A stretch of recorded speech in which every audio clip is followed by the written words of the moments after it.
Now, in the previous topic, we have already discussed about the cooperative society.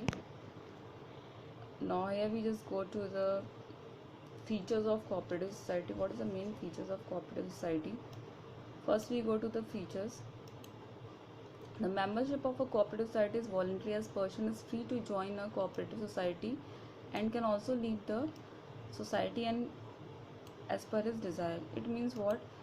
जो membership होते हैं cooperative society के, वो voluntary association आप बोल सकते हो। ये ऐसा एसोसिएशन है कि जहाँ मेंबर्स अपने मर्ज़ी से आते हैं, अपने मर्ज़ी से वो जा भी सकते हो। उनको कोई फोर्स नहीं किया है कि आप इसको ज्वाइन करो या आपको मजबूरी में इस चीज़ को ज्वाइन करना पड़ेगा। Totally depends on the members कि वो उस कोऑपरेटिव सोसाइटी को ज्वाइन करना चाहते हैं या नहीं। You not force to join that particular association, it totally depends on your own will कि you want to join this partnership, you want to join this cooperative society or you don't want to join this.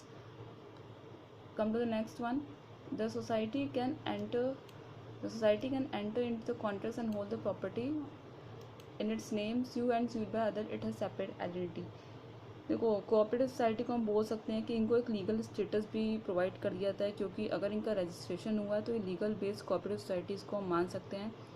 क्योंकि cooperative society act 1912 के through government ने authorise किया है कि जो भी cooperative society निकालता है उनको उस गवर्नमेंट ऑथराइज्ड एक्ट में जाके अपने कोऑपरेटिव सोसाइटी के नाम को उसमें मेंशन करना होगा, उसमें लिखवाना होगा, उसकी एंट्री होनी चाहिए उनके रजिस्टर्ड में कि हम लोगों ने cooperative society for the welfare of the society के लिए हम लोगों ने ओपन की है।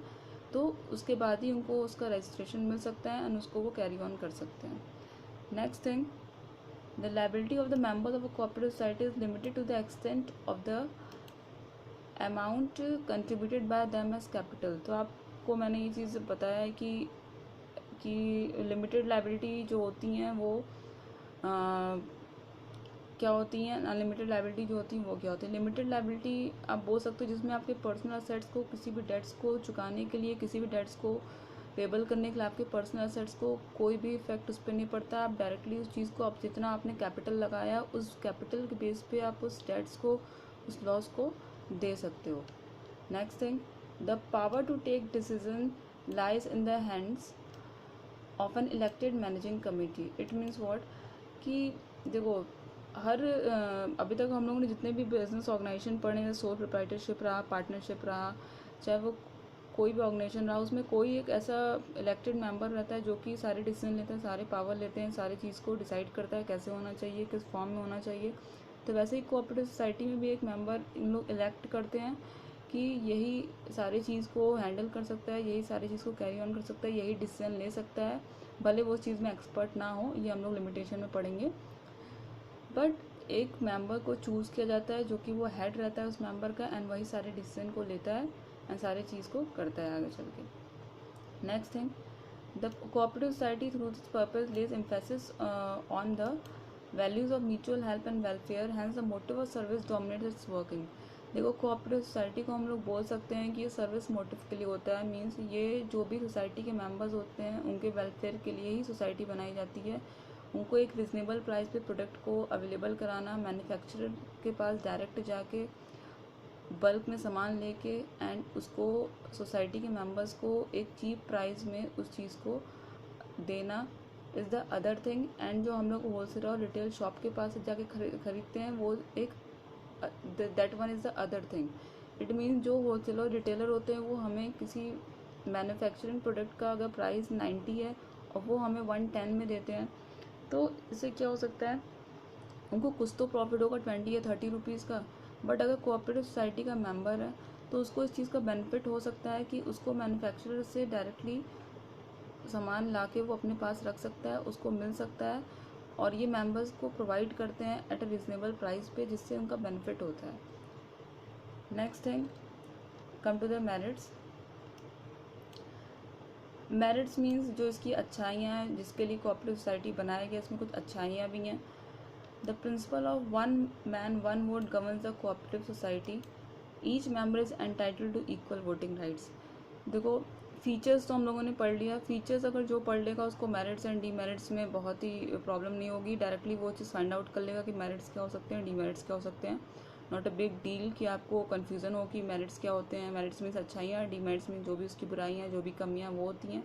तो आप फीचर्स भी अगर लिख सकते हो एग्ज़ाम में, तो फीचर्स में भी कुछ कुछ पॉइंट्स लेके आप मेरिट्स और डीमेरिट्स में भी डाल सकते हो। ओके, तो the principle of one man one vote govern the cooperative society, इसमें क्या है कि सबको इक्वल वोटिंग राइट्स रहता है। इसमें कोई एक पर्टिकुलर पर्सन नहीं बोल सकता है कि मेरी ही बात सुनो, मैं ही जो कह रहा हूँ उसी चीज़ को फॉलो करो। इसमें सारे मेंबर्स की इक्वली राइट्स होते हैं एंड वो सारे बोल सकते हैं कि हाँ कौन इस चीज़ को गवर्न करेगा, क्या करेगा, कैसे कोऑपरेटिव सोसाइटी चलेगी। सब अपनी अपनी बात रख सकते हैं उस कोऑपरेटिव सोसाइटी में, because they are also the members of that society. Next, the liability of members of cooperative society is limited to the extent of their capital contribution. देखो लिमिटेड लायबिलिटी हम लोगों ने पढ़ लिया है कि क्या होता है कि जितने मेंबर्स हैं अपना कैपिटल लगाते हैं, तो ऑब्वियसली जितना कैपिटल लगाते हैं उतना ही वो लायबल करेंगे उस चीज़ को पे करने में।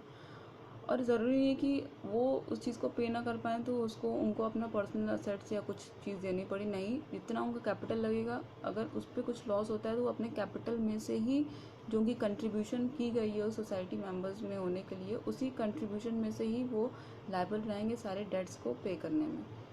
Next thing, deaths bankruptcy and insanity of the members do not affect continuity.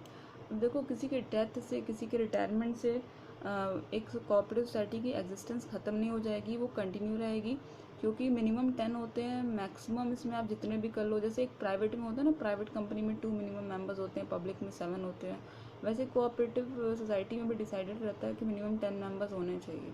तो किसी की डेथ हो जाए या किसी की रिटायरमेंट हो जाए या इंसैनिटी ऑफ द मेंबर्स हो जाए, तो वो कोऑपरेटिव सोसाइटी की कंटिन्यूटी में उससे कोई भी अफेक्ट, कोई भी रोल नहीं होगा। Come to the next one.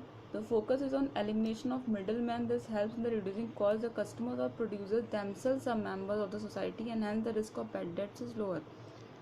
Now in this we can say कि जो इसमें मिडल मैन का रोल होता है वो कुछ नहीं होता है।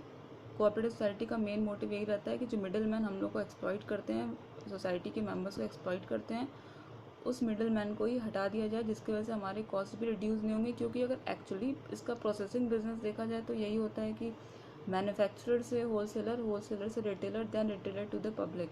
बट हम लोग इस मिडल मैन को ही एलिमिनेट कर देते हैं और जो भी बल्क में सामान रहता है वो मैन्युफैक्चरर के थ्रू खरीदते हैं एंड उसको एट अ रिजनेबल प्राइस पे उस सोसाइटी के मेंबर्स को प्रोवाइड करते हैं। ओके, तो इससे उनको कोई डेट्स उनकी जो रहती है वो लो रहती है, कुछ ऐसा उधार नहीं रहता, कुछ ऐसा क्रेडिट नहीं रहता है कि उनको चुकाना पड़े, क्योंकि वो डायरेक्टली जाके मैन्युफैक्चरर से परचेज कर रहे हैं। Now come to the next one. The cooperative society exemplifies the idea of democracy and hence finds support from the government in the form of low taxes, subsidies and low interest rates on loans. देखो इसमें government का totally control रहता है, क्योंकि government जो हमारी रहती है वो भी हमारी सोसाइटी के वेलफेयर के लिए ही सोचती है, सर्विस प्रोवाइड करती है, हेल्प करती है। तो गवर्नमेंट क्यों नहीं सपोर्ट करेगी कोऑपरेटिव सोसाइटी को, क्योंकि हर बिजनेस ऑर्गेनाइजेशन की तरह कोऑपरेटिव सोसाइटी का मेन मोटिव प्रॉफिट अर्न करना नहीं होता है। इनका मेन मोटिव होता है सर्विस मोटिव, जो कि वो सोसाइटी के मेंबर्स को सर्विस प्रोवाइड करें, उनकी हेल्प करें for the welfare of them. And next thing, तो इसमें एक चीज़ आप बोल सकते हो कि नेक्स्ट ये है कि जो भी इनकी टैक्सेस होती हैं वो गवर्नमेंट लो लेती है, लो टैक्स प्रोवाइड करती है, लो टैक्स इनको देना पड़ता है। जो भी सब्सिडीज़ रहती है एट चीपेस्ट प्राइस पे अवेलेबल कराती है।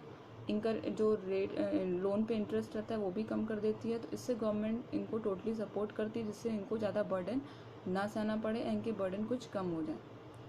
Come to the next one. The cooperative society can be started with the minimum of 10 members. सबको पता है कोऑपरेटिव सोसाइटी में मिनिमम 10 मेंबर्स होते हैं एंड जब 10 मेंबर्स आ जाते हैं तो उस कोऑपरेटिव सोसाइटी का रजिस्ट्रेशन होता है।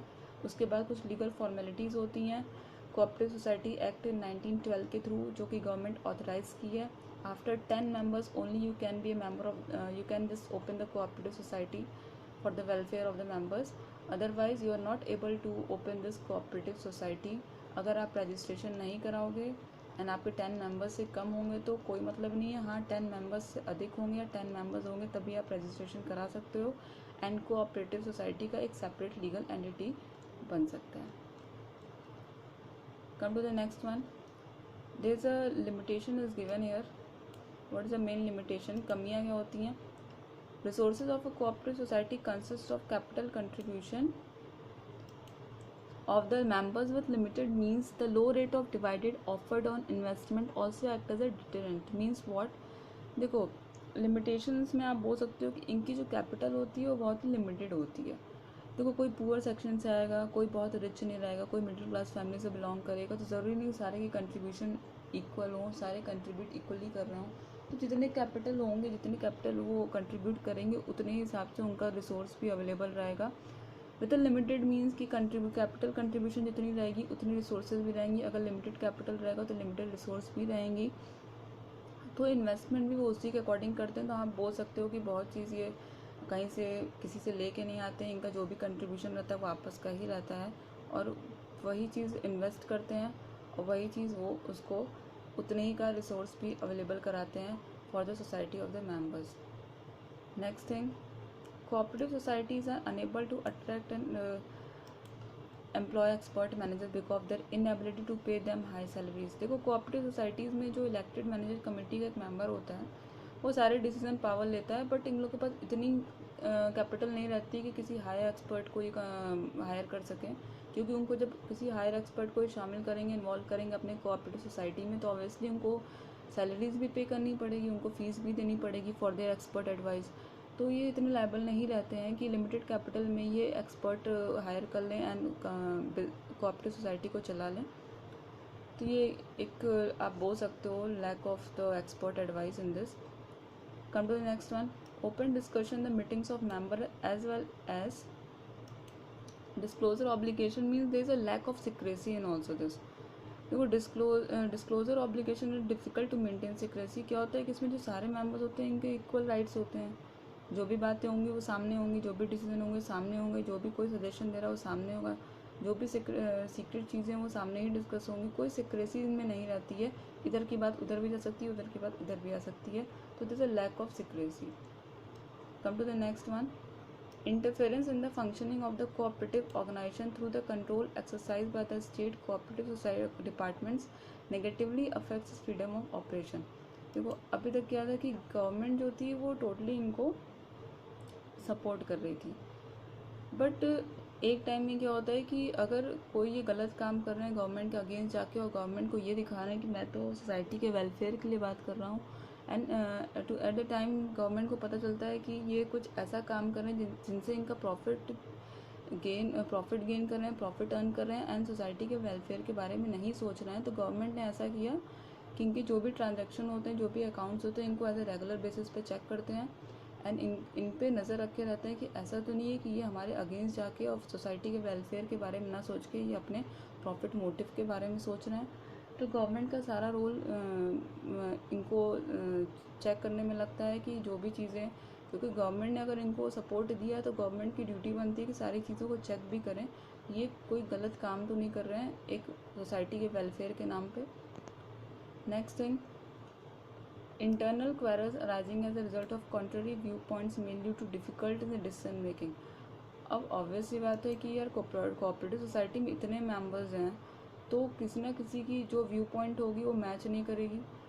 तो डिसीजन मेकिंग में भी क्या होता है कि कभी कभी चीज़ें जो होती हैं उससे कॉन्फ्लिक्ट्स हो जाता है एंड प्रॉब्लम हो जाती है, क्योंकि जो इनका लीडर रहता है वो भी हर चीज़ में एक्सपर्ट नहीं रहता है, उसको सारी चीज़ की नॉलेज नहीं रहती है कि वो उसमें एक्सपर्ट ही हो।